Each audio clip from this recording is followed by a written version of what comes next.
From the world of AV programming and control with James King, I'm Steve Greenblatt, and this is Ask the Programmer. James, it's good to be back with you. How are you today?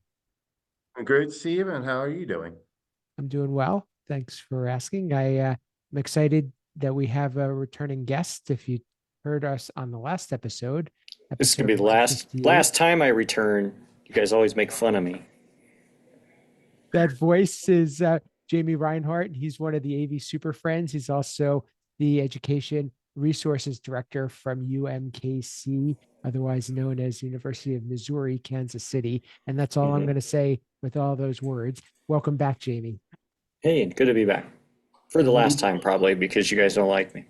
Well, We we do. gotta make you feel No, like at I'm home. just. You Oh, know, wait. we see how he is on the AV Super Friends. We gotta share that love too. Yeah. So if you didn't catch the last episode, we talked about quite a bunch.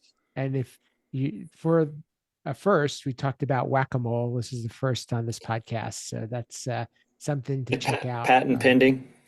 That's right. That's right. Not whack-a-mole. That's already got a patent. The whack-a-mole control system. Yes. So, and It's going to really happen. dependent on our listeners as to whether, the liking part. So we'll leave it up to them. It's going to happen. I'm telling you. AI has nothing on this. This is the future. There you go. You just wait. Don't hold your breath, but wait. If it doesn't happen, wait longer. We talked a It lot will about someday. programming versus configuration on the last episode, and that's been a topic that James, you and I have talked about for probably I don't know, close to 10 different episodes with different guests and in different ways. And there's all sorts of arguments as to what's really programming, what is the definition of configuration, when to use them. I've heard other definitions of low code versus no code versus what Jamie said on the last episode is, a syntax heavy programming. So, James, I'll let you kind of put up the first volley. How would you distinguish between programming and configuration? So first off, as you said, Steve, we talked about this a lot, but it's a topic we keep coming back to. It's actually the topic that brought us together to start this podcast. Was the true. HETMA virtual conference where you gave your presentation on that.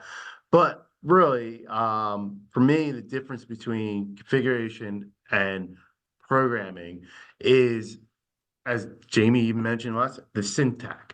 Programming, you have the syntax. You can really customize, get down to the weeds.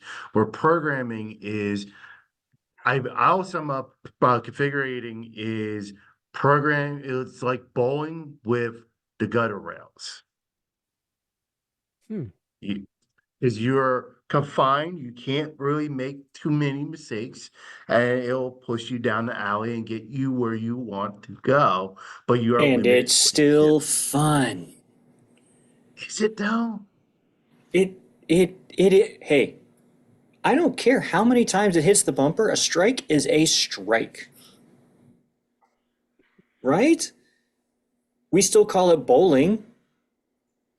Right? Do they? Yeah? They still call it bowling. They still call it bowling. All right. No, I'm going to just tell me more. Tell me about how all of us configurators are not programmers. Go ahead. Come on. Get up there on your pedestal, James. Go ahead and put your crown on, and I'm better than you background. Yep. Come on. Definitely. But again, you're in a box. Like, you're limited what you can do. And if you open that box to allow you to do more functionality, you then start getting into like your whack-a-mole control system. You can't do that with configurator. You got to Can write. you? You can't yet. But Can if you open you? your configurator, then you're getting into a programming. You get to the syntax. Are you sure? I'm never sure. I will never be So, 100% sure. so Prove me is wrong. you're familiar with Scratch, right? Or the Blockly format? Is that a Yep. configurator or programmer? Because QSC uses it, right? So Blockly, is it a I was configuration? going to say that's more configurator and coding. Okay. How many limits does it have? I don't know because I never actually use it. I know of it, but I don't know it. Yeah. Oh. Do you copy and paste from other people's stuff? No, I don't. Okay. Get the plagiarism out of the word. No, it's Do you ever really take just nothing to examples do. when you get into Unix, like, and you're trying to like, why is terminal not working on my Mac? I'm like, oh, I'll just copy this guy's thing and put it in. Oh, hey, look at that. It has nothing to do with. I don't have a problem with using other people's stuff. My thing is, I don't for plagiarizing one. I don't Okay. trust other people. Oh, well, That's my thing. I rather like I'm not a big fan of modules and stuff because I rather do it myself and make sure it's done the way I want it done. okay. Well, I can't disagree with that too much. I'm kind of particular too. I'm like, look, at some point, and sometimes some of those are so over bloated with garbage that nobody really needs. Sorry, Steve, close your ears. Um, I know. I mean, you Just guys take your professional hat to the side because I know you have to put it all in there. But let's face it, some of it is just like, really, do we need all of this? let's talk about what you guys just talked about in the spring cleaning of the AV Super Friends, where you Mhm. talk about the Blu-ray players and you put the module in and it froze everything out. How many people are using the yellow button on the Blu-ray remote? But it's on the touch Nobody. panel because it's in the module. Yes. Yes. And so I tend to agree with I do like to kind of build my own modules, just put in what we need. And if I need to add to it, fine, I'll add to it. But I do think there is some configurators. I don't want to throw companies under the bus, but there are some where it is truly, drag this in and it is confined. But I think you can use configurator things to create programs. And for me, I'm not saying it is still configuration, right? There is still a little bit. Somebody else had to program the reason for that Blockly to work, right? Is somebody else programmed to make that work? But for somebody like myself who really struggles with keeping track of all the syntax and going back, because I don't do it every day, so it's hard for me. But I still need to understand how arrays work. I still need to understand how variables work. I still need to understand how functions and push buttons and events and I still need to understand how all of this works and how I can use these blocks to create this thing. Now, in some of these Blockly based, and I'm going to use QSC's example. I'm not trying to be a fanboy, so please separate that. But I have used Scratch, the MIT, and people laugh at me because it's like, that's for babies. Yes, it is. Leave me alone. I'm happy. You know what else is for kids? Happy Meals. And I buy more for my wife than anybody else because it's the right size of food. Shut up. Baby stuff is fun. Adult stuff sucks. But you still, in some of these, not all, but some of them, you still need to learn how all of those different things interact, how they interplay with each other. So is it not understanding how to program? And whether or not you're using Python or C# or some other random HTML5, I don't care. At some point, you still have to know how all these things interact, or it doesn't work. And then when you start bringing in physical attributes, we talked about the whack-a-mole control system. I swear, somebody from whoever owns the patent on whack-a-mole is probably going to call. Like, dude, you got to quit. It's like, hey, I'm reviving your patent. If we Leave me get a alone. cease and desist, we'll be honored. That would be sweet.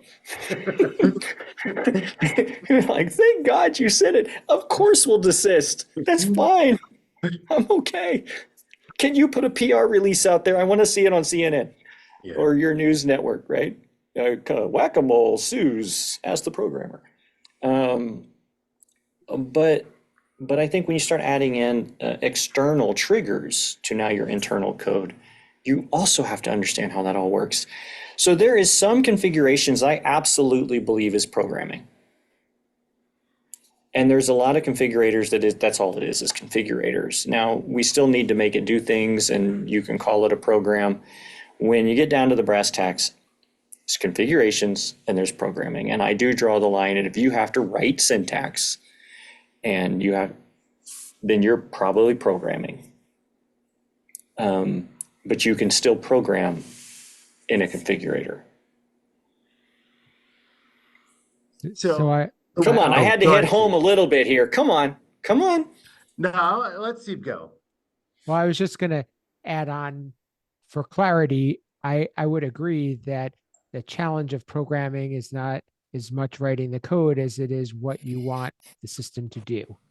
Mm-hmm. And how you get there really doesn't matter, as long as you can get there with the tool that you use. And that's one of the challenges, I think, of one versus another, is that with configuration, there may be limitations, and with writing code, we'll call it, there are typically more opportunity to be flexible. But that doesn't make one better than the other, because in the end, some people wouldn't know the difference if they were presented with a system and they said, is this programmed or configured?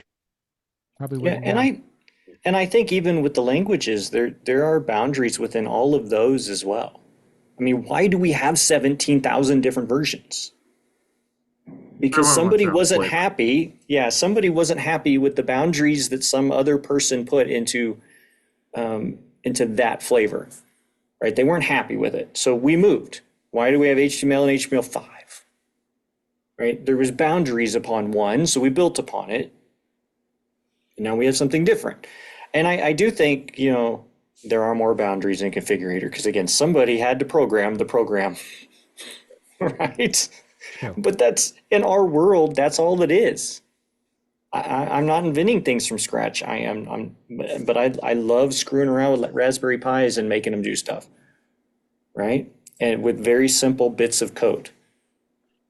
So hearing your explanation is, I put someone like you in a third bucket. Like, you have your programmer, you have your configurator, and then there's this third bucket of someone who prefers configuring but understands programming. Maybe Yes. not doing the syntax, and that's the higher thinking. That's what us programmers and people should be doing. It's kind of like, think about, even like you do live events. You have those people who can just ride the faders, and then you have those people who understand the whole ins and outs of a mixing board. When I'm talking about configurator, I'm normally talking to those people who are like, that's all their blinders Mm-hmm. are on, and they're only doing the configurator. They don't understand the nuances that it takes to make it all work. So you're in a different bucket, and I appreciate your exploration of that. And you're right. Then yeah, I'll admit I'm wrong, and you're a programmer. Yeah, and I don't call myself a programmer. Let's be. I don't call myself a programmer either. Yeah, you guys. Just on this episode. This is Ask the Programmer, except that, that's not what I do by trade, Yeah. but by God, I do try. Oh, I try.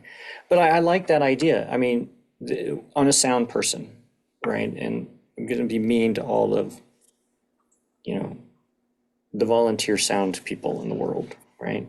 Yes, so you went up there and you knew that you have your smiley face EQ, because that's always the best. Always. Smiley face. And you know how to turn the knob, and you know how to run the fader. Awesome. But then you have that guy that comes in and says, oh, that board sucks because the op amp that's sitting before that capacitor is trash.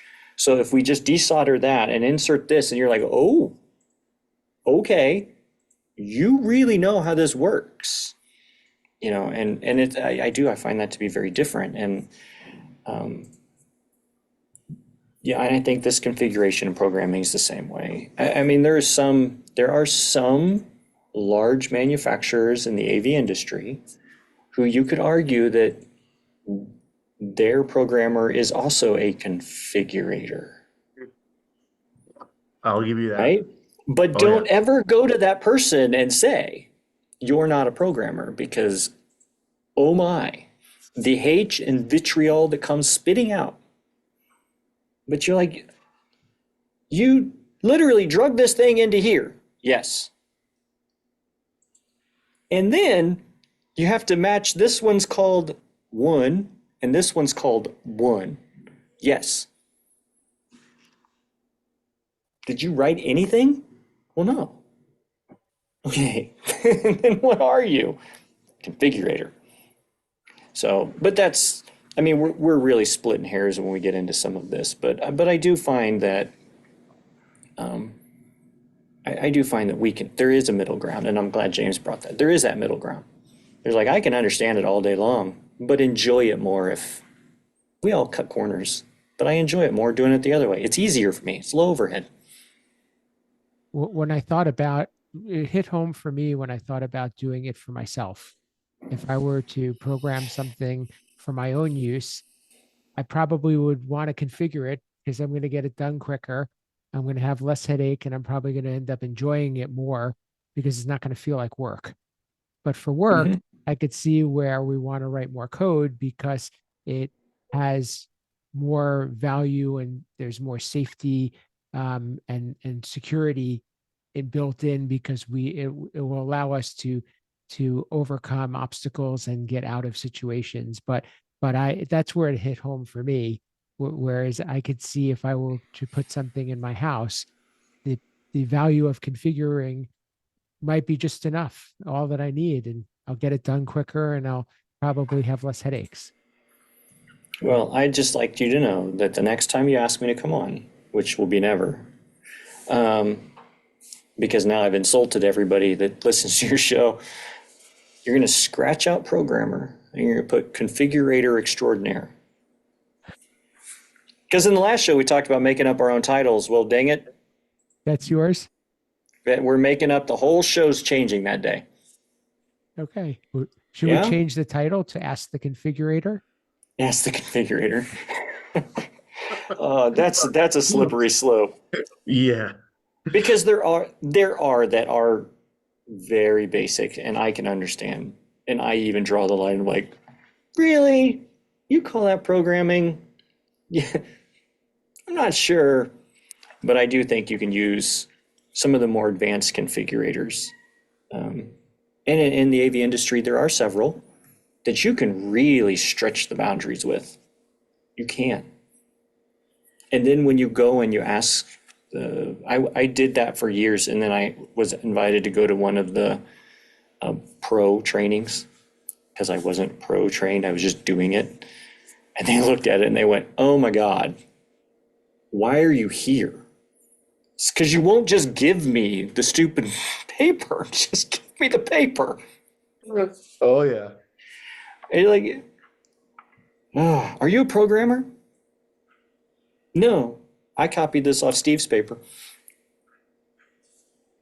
No. But It's in a the good end, discussion. though, based on our conversations, and I think a good way for us to kind of bring this around in a positive light is that the fact is the ideas that you have are what drive you to come up with the solutions and using these tools, if you're getting there, that could actually be more challenging to do it with configuration than it can be with programming. It absolutely is. Even though it's easier, it's not. There are times where you get into it and you're like, oh, this would have been so much easier if I just would have done it the other way. But then you're 90% in and now you're committed. Just go for it. Oh, but I do 100%. agree. And that's I what do agree.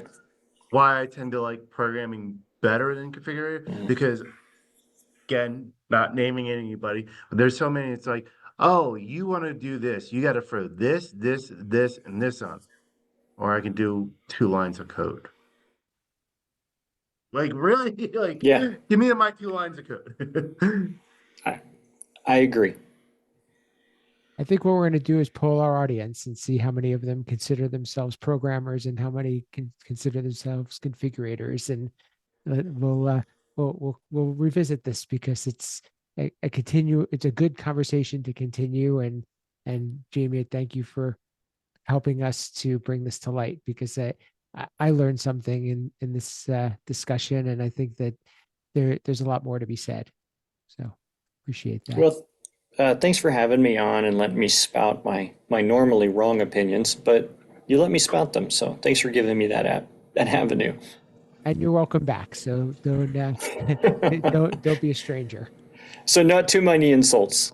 And hopefully, maybe we could continue this conversation on AV Super Friends. No, that would be nice. I think it'd be interesting because we all have a little bit different look at it on the AV Super. And I'm sure anybody that's ever listened to that podcast, and you've been on there, but to bring you guys on and almost have this debate on a bigger stage, not bigger stage, different stage, more voices, put it that way. I didn't want to mean like audience, more voices screaming at each other that it's not programming or it is programming. It might be fun. Absolutely. Well, Yeah. Until then, how could people get in touch with you, learn more about AV Super Friends, and we'll look forward to that conversation. Yeah. So I'm Jamie at AVSF or avsuperfriends.com for email. So you can get hold of me there. I'm going to plug our podcast, the AV Super Friends. We have a few, Off the Rails is twice a month. And that's an hour or more usually of, we have topics. You do? It's loose. It's loose. There is a theme usually. And typically somebody will have turned off their stream at some point during that show. So there's a little something for everybody there. And then on topic, we really try to have a focused 20-minute look at a thing, whatever this topic is for the month. And we started a new one, First Fridays. First Fridays. So the first Friday of the month, we pick random social media comments. Sometimes we attribute them, many times we don't, but we pick them off of the different services because we've all seen these comments, whether it was that was actually intelligent for social media, or what was that dummy thinking? So we take 10 minutes and we pick on people from the internet and take trolling to a different platform. So, and that's AV Super Friends. It's on most of the streaming platforms. When you go there to subscribe to Ask the Programmer, go ahead and hit ours too. I appreciate that. And I highly recommend it. It's a great show. It's a lot of fun, and get to meet several people who have been on our show, and a few that haven't, and we'll get them to follow in your footsteps. And well, they're not as cool as me, so good luck. We know that. But I do appreciate the platform, guys, and thanks for inviting me on. Absolutely. Thank you. Anytime. And James, how can people get in touch with you, continue the conversation, and keep up with what you're doing?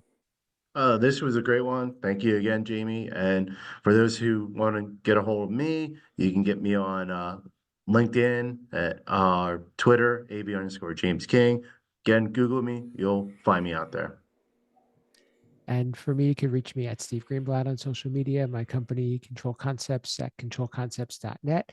And what's most important to James and me is that you follow our podcast. We're on Twitter or X at AV Programmer Pod, but we have a video version on YouTube and audio on your favorite podcast player. And as Jamie said, when you're following AV Super Friends, hop on over to Ask the Programmer, and we could give you a 2-for-1.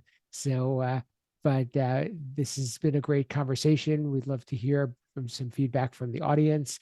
Let us know what you think. Let us know about your take on programming versus configuration. It's always a good conversation. And reach out if you want to contribute to the show. We look forward to hearing from you. And until next time, this has been Ask the Programmer.